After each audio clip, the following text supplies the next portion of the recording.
saudara. Dan ini adalah firman Tuhan, kenyataan yang permanen. Katakan, kenyataan yang permanen. Bukan sementara, bukan palsu, tetapi asli, buatan Tuhan. Amin. Jadi saudara harus besar hati, karena ini merupakan kenyataan yang permanen. Kalau permanen tidak bisa dihapus, tidak bisa dihilangkan, dia akan selalu ada. Itu namanya permanen. Ya, para kekasih, mari kita akan melihat dua buah ayat dari Alkitab. Dalam 2 Samuel pasal yang ke-7, tolong dibuka Alkitab saudara, ayat 25 dan 29. Mari kita akan baca.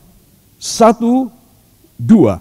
Dan sekarang ya Tuhan Allah, tepatilah untuk selama-lamanya janji yang kau ucapkan mengenai hamba-Mu ini dan mengenai keluarganya, dan lakukanlah seperti yang kau janjikan itu. 29. Kiranya engkau sekarang berkenan memberkati keluarga hamba-Mu ini, supaya tetap ada di hadapan-Mu untuk selama-lamanya.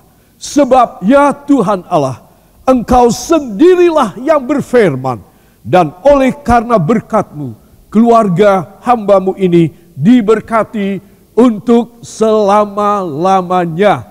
Amin. Beri tepuk tangan yang baik bagi dia. Haleluya. Dahsyat ya saudara, doa siapa ini? Orang ini apa ini? Ya saudara, dan apakah Tuhan senang dengan doa ini?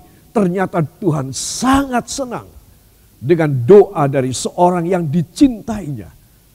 Saudara, bayangkan kalau saya tidak dicintai Tuhan, maka semua permohonan saya diabaikan oleh Tuhan. Itu sudah pasti. Tapi kalau saya dicintai oleh Tuhan, bahkan saya tidak memohon pun, Dia adalah Tuhan Allah dan Bapa saya, Juru Selamat saya. Dia tahu dengan persis apa yang saya butuhkan. Dan Dia tanpa saya minta, Dia akan memberi kepada saya. Kalau saya dicintai, kalau saudara dicintai. Saudara, itu sebab penting sekali orang hidup, tidak lama lagi dia akan mati. Dia harus ambil hati Tuhan. Supaya apa? Supaya dalam tempo singkat dia hidup, dia boleh menerima kepenuhan janji Allah. Dan kalau dia meninggal, dia masuk kemana? Dia masuk ke sorga. Amin. Itu sebab Anda dan saya harus yakin dan mantapkan diri saudara, bahwa bagi dia untuk membuat perjanjian, kenyataan yang permanen, itu tidak sulit. Itu pasti bisa terjadi. Saudara, tua muda, laki dan wanita, semua orang yang percaya kepada dia berhak. Katakan, saya juga berhak menerima permanent reality. Kenyataan yang permanen dalam hidup saya. Bukan sementara waktu. Bukan palsu. Tetapi sesungguhnya yang akan memenuhi hidup saya sampai masuk ke sorga. Amin. Haleluya. Saudara, nah, saya memetik ayat 25 dari New English Translation, NET. So now, O Lord God, make this promise you have made about your servant and his family a permanent reality. Do as you promised. Saudara, inilah judulnya, permanent reality. Kenyataan yang permanen Tuhan. Ya saudara, dan ini ada terjemahan yang luar biasa.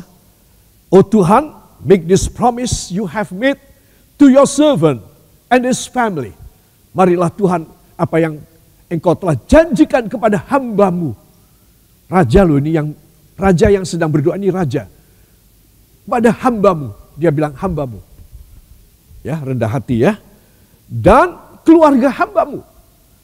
Saudara, maka buatlah itu a permanent reality.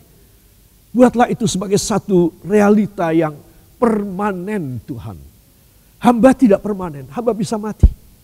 Kerajaan ini tidak permanen, kerajaan ini bisa hancur.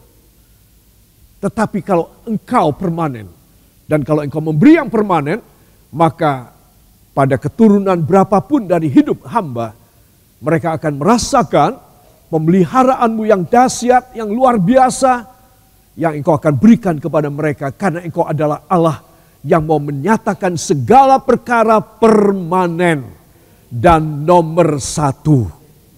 Kualitas nomor satu, saudara percaya apa tidak? Kualitas nomor satu, saudara. Jadi saya dan saudara kita harus yakin bahwa permanent reality adalah janji Tuhan.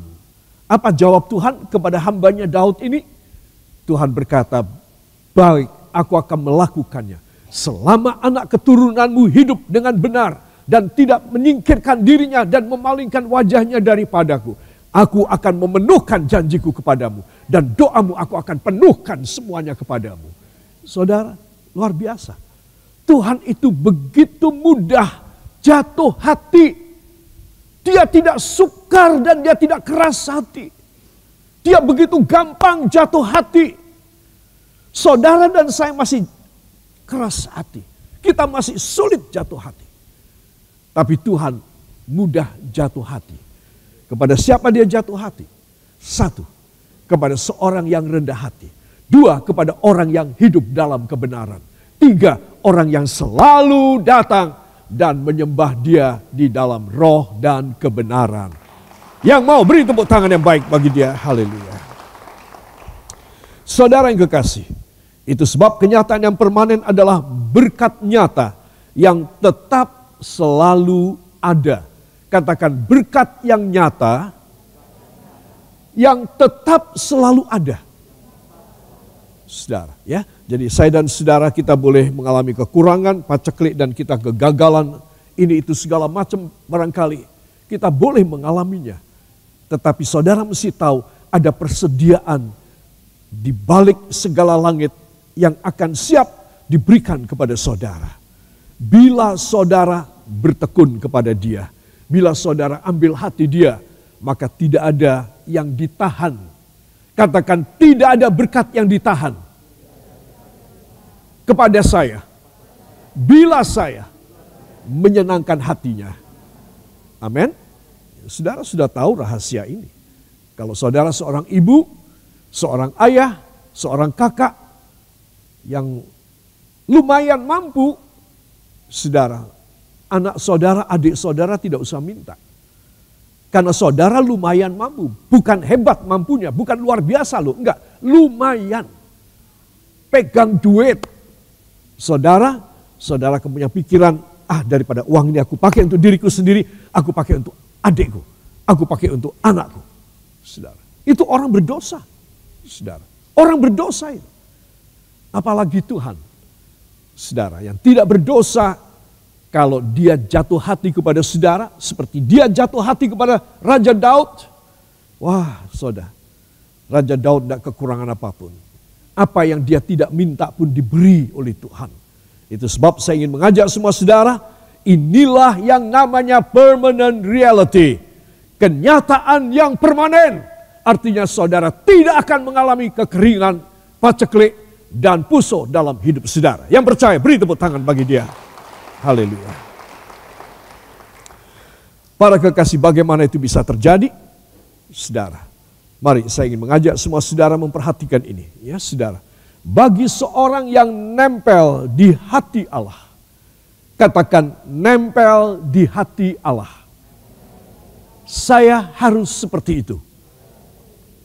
Bila saudara nempel di hati Tuhan, saudara, orang kagum dengan pemberian Tuhan kepada saudara. Anugerah Tuhan kepada saudara, orang kagum. Saudara. Kenapa? Karena saudara nempel di hati Allah. Terus apa yang Allah inginkan kepada saudara, itu seketika dan cepat terjadi kepada saudara. Tidak lama. Ya. Makanya saya bilang, bagi seorang yang nempel di hati Allah, selalu diberi keinginan hatinya. Amin. Kalau kita selama ini sudah jauh, kita terombang-ambing jauh dari Tuhan, menuruti mau kita sendiri, hawa nafsu kita sendiri, ayo kembali lagi sama Tuhan. Kalau saudara kembali kepadanya, maka dia akan jatuh hati kepada saudara. Dan beberapa kali dia jatuh hati kepada saudara, beberapa kali saudara berhasil meyakinkan dia bahwa saudara mengasihi dia, maka saudara akan menjadi seorang yang nempel di hati Allah. Amin. Rahasianya di sana. Jangan sampai lupa. Ya, sekali saudara bisa ambil hati dia, ambil hati lagi. 2 kali, 3 kali, 10 kali, 37 kali. Saudara nempel di hati Tuhan. Kalau saudara nempel di hati Tuhan seperti Daud, saudara tidak usah minta apa-apa. Engkau tidak perlu minta apa-apa. Karena semuanya dia akan jamin dan beri dalam hidup saudara. Haleluya. Makanya kalau gembala saudara itu menekankan untuk saudara setia kepada Tuhan, itu bukan tidak serius, itu serius. Ya, supaya apa? Supaya saudara berkali-kali membuat Tuhan itu selalu menoleh ngeliat sama saudara. Selalu jatuh hati sama saudara. Tetapi kalau saudara jarang, maka Tuhan tidak akan pernah membuat saudara kekasihnya. Nempel di hati Allah berarti kekasih Allah. Katakan kekasih Allah. Saudara. Jadi kapan saudara menjadi kekasih Allah? Yaitu kalau saudara berkali-kali membuat Tuhan jatuh hati kepada saudara. Ya saudara. Bukan dengan air mata saudara. Jadi saudara harus mempunyai hati yang tulus kepada Tuhan. Kalau saudara meneteskan air mata yang murni. Amin. Yang mau beri tepuk tangan bagi dia, haleluya. Saudara, dalam 1 Samuel 13 ayat 14, kita akan buka, dan kita akan melihat orang ini, siapa dia? 1 Samuel 13 ayat yang ke-14, 1, 2, tetapi sekarang kerajaanmu tidak akan tetap, Tuhan telah memilih seorang yang berkenan di hatinya, dan Tuhan telah menunjuk dia menjadi raja atas umatnya, karena engkau tidak mengikuti apa yang diperintahkan Tuhan kepadamu. Amin. Saudara, bila saudara melihat tema ini, judulnya ayat fase 13, apa judulnya? Ketidaktaatan Saul. Saudara, jadi Saul ini pernah dia menjatuhkan hati Allah dan Allah memilih Saul ketimbang yang lain. Hebat, ya saudara. Dan Saul ini dikatakan oleh Alkitab adalah seorang pemuda yang tinggi gagah, ya saudara, tinggi sekali. Orang-orang Israel yang paling tinggi itu cuma sampai di pundak dia, wajahnya cakep sekali, saudara. Dan dia seorang gembala. Selalu yang dipilih menjadi raja adalah seorang gembala. Jangan lupa, saudara. Nah, Tuhan jatuh hati kepada dia karena dia tulus. Karena dia menggembalakan domba, pekerjaan yang paling hina. Tuhan mau mengangkat dia. Sudah diangkat, saudara, tetapi sayang. Nah inilah, Tuhan seringkali kecewa dengan keputusannya sendiri. Milih orang, Tuhan kecewa. Tuhan memilih Saul menjadi raja pertama loh. Raja pertama loh saudara. Hebat kan? Tercatat dalam sejarah. Tetapi dia mengecewakan Tuhan. Itu sebab Nabi Samuel ketika Saul datang kepada Samuel dan mengatakan, Nabi jangan tinggalkan aku. Tetaplah bersama dengan aku. Dan Nabi Samuel berjalan terus. Dan Raja Saul menarik jubahnya sehingga sobek. Dan kemudian Samuel berkata, sebagaimana jubahku sobek menjadi 2, kerajaan ini juga akan dipecah menjadi 2 oleh Tuhan. Saudara. Nah, sejak itu adalah kerajaan Israel dan Yehuda. Bisa pecah. Kenapa? Karena ketidaktaatan.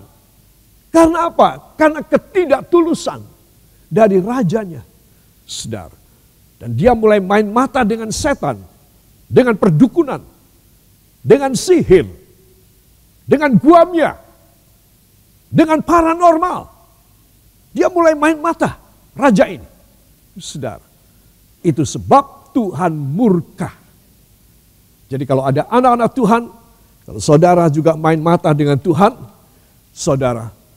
Artinya apa? Saudara juga tidak begitu percaya lagi dan saudara mulai meminta bantuan daripada segala musuh-musuh Tuhan. Perhatikan, engkau pasti dipecah oleh Tuhan. Engkau pasti hancur. Saya bilang pasti hancur. Dan itu akan terjadi. Apa sebab? Karena hukum pertama Allah disebutkan dalam Loh batu pertama. Jangan ada ilah lain selain aku. Katakan amin. Terus orang Kristen yang berani main mata dengan Tuhan dan berani tidak tulus kepada Tuhan, dia pasti dipecah, dia pasti dihancurin. Sebab siapa yang masih memegang pekerjaan kuasa gelapan, siapa yang masih percaya dan datang kepada perdukunan, pada segala macam perguamiaan dan segala macam paranormal, saya kasih tahu cepat bertobat. Mumpung kau masih hidup. Kalau engkau sudah koma, engkau masuk neraka. Itu sebab Anda dan saya harus minta supaya Tuhan memberi kepada saudara penyucian sekali lagi. Dari semua yang saudara pernah lakukan, atau orang tua saudara pernah lakukan, atau suami saudara atau istri saudara pernah lakukan, yang menyakiti hati Tuhan. Saudara, itu sebab ketika jubah daripada Nabi Samuel sobek, dan dia mengatakan kerajaanmu juga akan disobek oleh Tuhan. Karena Tuhan telah meninggalkan engkau. Dan Tuhan, tadi ayat 14 yang tadi kita sudah baca, Tuhan sudah mendapatkan seseorang yang nempel di hatinya. Wah, Saul, dia serik hatinya, tetapi apa boleh buat? Karena Tuhan sudah tidak lagi sayang kepada dia. Dia sudah disingkirkan oleh Tuhan. Saudara, dan Tuhan sudah mengurapi Daud, gembala juga, sebagai raja kedua dari Israel dan Yehuda. Saudara yang kekasih, perhatikan kalimat daripada Nabi Samuel ini. Dalam 1 Samuel pasal 13 ayat 14 tadi. Tetapi sekarang kerajaanmu tidak akan tetap. Tuhan telah memilih seorang yang berkenan di hatinya. Dan Tuhan telah menunjuk dia menjadi raja atas umatnya. Karena engkau tidak mengikuti apa yang diperintahkan Tuhan kepadamu. Amin. Jadi harusnya kita tadi saya tekankan, ambil hati Tuhan, nurut sama Tuhan, nurut. Saudara, perintah apapun yang saudara anggap sulit, nurut aja. Katakan nurut aja. Saya pasti berhasil. Amin. Jadi kalau saudara masih mikir, saudara masih pelirak-pelirik dan main mata dengan Tuhan, tidak ada ketaatan kepadanya, saudara, engkau akan dibuang dari hadirat Tuhan. Walaupun engkau pernah dipilih oleh Tuhan. Saya bilang, walaupun engkau pernah menjadi kekasih Tuhan, engkau akan dibuang oleh Tuhan. Itu sebab saya dan saudara kita harus berhati-hati, karena ini adalah hal yang sangat serius.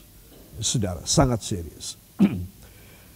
Karena engkau tidak mengikuti apa yang diperintahkan Tuhan kepadamu. Ya, di atasnya Tuhan telah memilih seorang yang berkenan di hatinya. Ya, saudara. Nah, di dalam New Heart English Bible, saudara, dituliskan tentang ini dengan kalimat, The Lord has sought for himself. The Lord has sought for himself a man after his own heart. Seorang yang nempel di belakang hatinya. Nempel di belakang hatinya. A man after his own heart. Wow. Ini satu kalimat yang indah sekali. Dan ini membawa satu makna yang dalam sekali. Saudara, siapa yang dipilih? Setelah Tuhan menyingkirkan Saul, Daud yang dipilih. Kenapa Daud belum berkarya apa-apa? Hanya kerja sebagai gembala. Kok sudah dibikin pernyataan ilahi yang luar biasa? Yaitu, God has sought for himself A man after his own heart. Kenapa kok sampai begitu Tuhan mengasihi orang ini yang belum berkarya? Dia cuma gembala aja. Belum terbukti dia bisa memerintah. Sehari pun belum. Entah sudah dipilih oleh Tuhan. Luar biasa. Sudah dipilih oleh Tuhan. Saudara, dan langsung menjungkalkan Saul. Para kekasih, ada rahasianya. Daud paham rahasia Allah ini. Dan dia melakukannya. Saudara. Kenapa seorang anak Tuhan, jemaat gereja harus banyak mengerti kehendak Allah dan mengerti firman Tuhan. Kenapa? Dia harus rajin untuk mendengarkan firman. Dia harus rajin berbakti kepada Tuhan. Supaya dia ngerti, paham rahasianya Allah apa. Saudara. Tetapi kalau saya tidak mau, saudara tidak mau, maka kemungkinan saudara dan saya itu dijungkalkan oleh Tuhan itu banyak. Banyak. Kenapa? Karena kita terlalu banyak menyakiti hati Tuhan. Persis seperti Saul. Mumpung saudara dan saya masih kuat. Anggukkan kepala ke samping, katakan, mumpung masih kuat. Kepada samping yang lain bilang, mumpung masih hidup. Saudara, itu sebab kita harus menjadi seorang anak Tuhan yang mumpung masih hidup harus bisa menyenangkan hati Tuhan. Amin. Nah ini ya. The Lord God has sought for himself a man after his own heart. Seorang yang nempel di hatinya. Wow. Saul dia tambah jengkel. Dia iri hati sekali. Dia serik banget hatinya. Terlambat. Orang Belanda bilang telat. Orang Jawa bilang telat. Ya. Wis telat. Sudah ada lagi kesempatan. Mau apa? Itu sebab para kekasih perhatikan. Kalau saya dan saudara masih mendengar firman ini. Saudara masih bisa mendengar firman ini. Itu satu anugerah dari Tuhan. Untuk saudara belajar ambil hati Tuhan. Amin. Belajar ambil hati Tuhan. Kalau kita menyenangkan hatinya. If you and I make his heart merry. And very merryful with you. And you make him and his heart to love you. Then you are a happy and successful and a wonderful person before God and all the human beings in this world. Because what? Because God himself make you so precious in his hands. Dan Tuhan akan memberikan pemeliharaan kepada saudara yang luar biasa. Karena saudara bisa ambil hati Tuhan. Cuma ambil hati Tuhan. Terus menerus saya bilang tadi. Terus menerus sampai saudara nempel di hati Tuhan. Saudara, Tuhan selalu ingin kamu yang di belakang aku. Kamu yang nempel sama aku. Kamu yang nempel sama aku. Kamu yang nempel sama aku. Siapa dia? Orang yang bikin senang hati Tuhan. Caranya bagaimana? Menuruti, mentaati firman. Ya, tadi disebutkan alasan daripada Saul sudah dipinggirkan dan disisihkan. Saudara, karena engkau tidak mengikuti apa yang diperintahkan Tuhan kepadamu. Oh, ini gawat loh, saudara. Ya, coba kita mau hafalkan, kita mau pahami bahwa kalau aku sampai seperti Saul, aku pasti disisihkan. Doaku tidak dikabulkan, aku dibiarin sama Tuhan. Apakah Tuhan akan membiarkan? Tuhan akan membiarkan. Saudara, jangan bilang Tuhan maha kasih sehingga saudara jungkir balik kayak apapun. Tuhan tetap cinta sama saudara. Tidak. Itu sebab saudara mesti mengerti ya, kenapa Daud bisa ambil hati Tuhan. Pada saat yang bersamaan Tuhan menjungkalkan orang yang pernah dicintainya, yaitu Saul. Karena Saul sudah tidak melakukan, tidak mengikuti apa yang diperintahkan oleh Tuhan.